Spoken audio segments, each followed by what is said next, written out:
Hola, soy Lorenzo Fernández, formador certificado de DaVinci Resolve, y os voy a hablar del Teal and Orange, en español azul turquesa naranja. El Teal and Orange es un estilo de corrección de color muy utilizado en blockbusters de Hollywood y se basa en resaltar el contraste entre los tonos anaranjados de las pieles de los personajes y el azul en los elementos del fondo. Las teorías del color asocian a determinadas tonalidades cromáticas una serie de atributos psicológicos relacionados con sentimientos o sensaciones.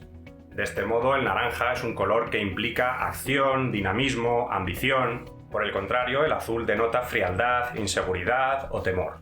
Vamos a ver algunos ejemplos de películas que han utilizado este estilo de corrección de color basado en el contraste entre las tonalidades azules y anaranjadas. Con estos colores complementarios conseguimos resaltar al personaje y separarlo del fondo, dándole una predominancia en el plano. Este estilo visual se consigue no solo con la corrección de color en postproducción, sino también con el soporte de la dirección de arte en el rodaje y la iluminación, que contribuyen a crear este resultado mediante los decorados, el maquillaje y los filtros en las luminarias. Si observamos en la rueda de color la posición de los tonos de piel anaranjados, vemos que su color complementario, el que está en el otro extremo, es el azul. Por eso estos dos colores crean un gran contraste y un conjunto armónico. En este vídeo voy a hacer una demostración de cómo conseguir este estilo de corrección de color con DaVinci Resolve. Lo tengo ya hecho y este es el resultado. El plano antes de la corrección de color, y así es como ha quedado después. Voy a empezar desde cero para que se vea todo el flujo de trabajo que he seguido. Creo una línea de tiempo con el plano y me voy a la página de color. En un primer nodo voy a hacer una corrección primaria. El plano tiene muy poco contraste, se ve muy lavado, porque es un bruto de cámara con una curva de gamma logarítmica. Pero no voy a utilizar una luz para normalizarlo, ya que irá cogiendo un contraste adecuado según vaya avanzando en la estructura de nodos que voy a crear. Me fijo en el monitor de forma de onda y aprieto un poquito las sombras. No mucho. Voy a dejar márgenes porque luego tendremos otros nodos para compensar la gamma. Voy a subir un poquito también la ganancia. Así de momento lo veo bien. Voy a etiquetar el nodo para que vaya quedando todo ordenado. Con el clic derecho del ratón sobre el nodo, pulso en Node Label y le pongo primaria.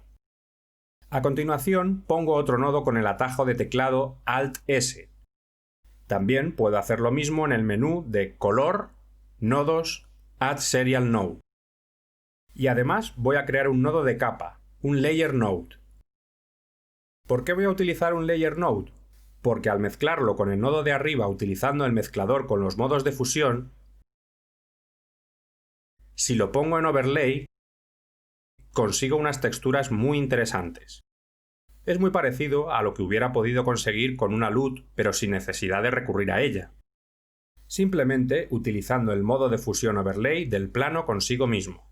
Vemos cómo el rostro del personaje ya está muy separado del fondo. Ahora en el siguiente nodo, lo que voy a hacer es conseguir la dominante anaranjada en los tonos de piel. Creo un nuevo nodo y voy a seleccionar la cara del personaje por medio de la herramienta Qualifier, con una selección de un rango de color HSL. Con el gotero voy a hacer selecciones de la cara. Aquí, por ejemplo. Pero para ver lo que estoy haciendo, primero tengo que activar en el monitor la herramienta Highlight para ver la máscara que estoy creando. Ya tengo un poco de selección de cara y voy a seguir añadiendo muestras con la pipeta y poco a poco iré consiguiendo delimitar el contorno del rostro. Voy a añadir también el pelo.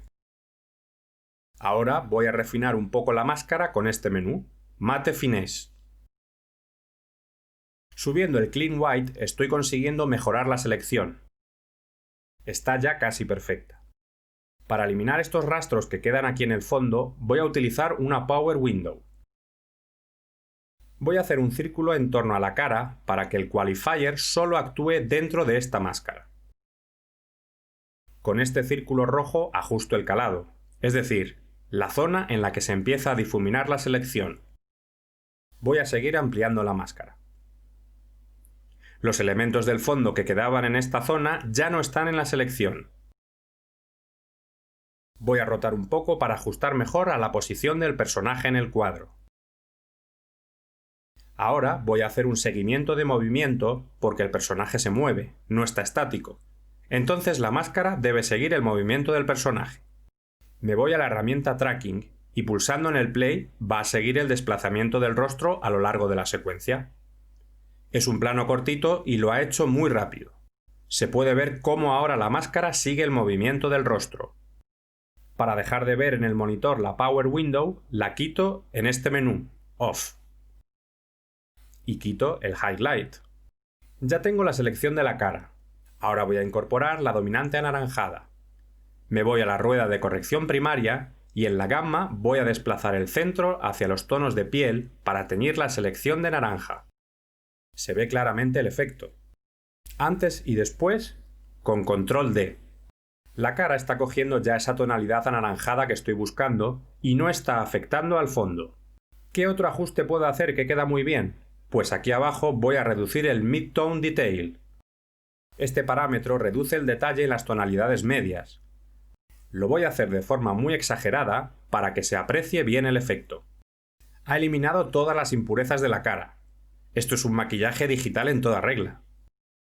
Esto es un poco excesivo. Voy a dejarlo como por aquí.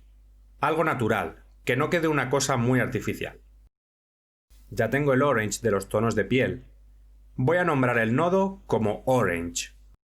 Es muy importante que el árbol de nodos vaya quedando siempre bien etiquetado. Este otro nodo también lo voy a nombrar. Era el overlay. Y ahora voy a hacer el teal, el tono azulado para el fondo.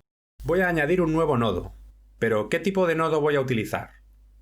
Pues un outside node. Este tipo de nodo va a influir en la zona opuesta a la que ha actuado el nodo anterior. Este nodo, el orange, ha afectado solo a la cara, pues el outside node va a actuar en el resto de la imagen, sin afectar a la cara del personaje. Podemos observar cómo tiene una conexión con una línea punteada azul que nos indica que está compartiendo la máscara. Usa la misma máscara, pero invertida. Ahora que estamos en el nodo Outside, vamos a virarlo al azul verdoso, muy sutil. Se ve como ya estoy consiguiendo esa tonalidad azul verdosa en el fondo. Vamos a ver el antes y el después de este nodo con control D. Y también el antes y el después de todos los nodos con mayúsculas D. Puedo atacar también un poquito las luces altas, virarlas a ese azul. Voy a terminar el árbol con un efecto viñeta. Como hemos visto al principio, por ejemplo, en el plano de Mad Max, se puede ver que usan el efecto viñeta para oscurecer los bordes del cuadro, resaltando de esta forma el centro de la imagen. Voy a incorporar yo también este efecto.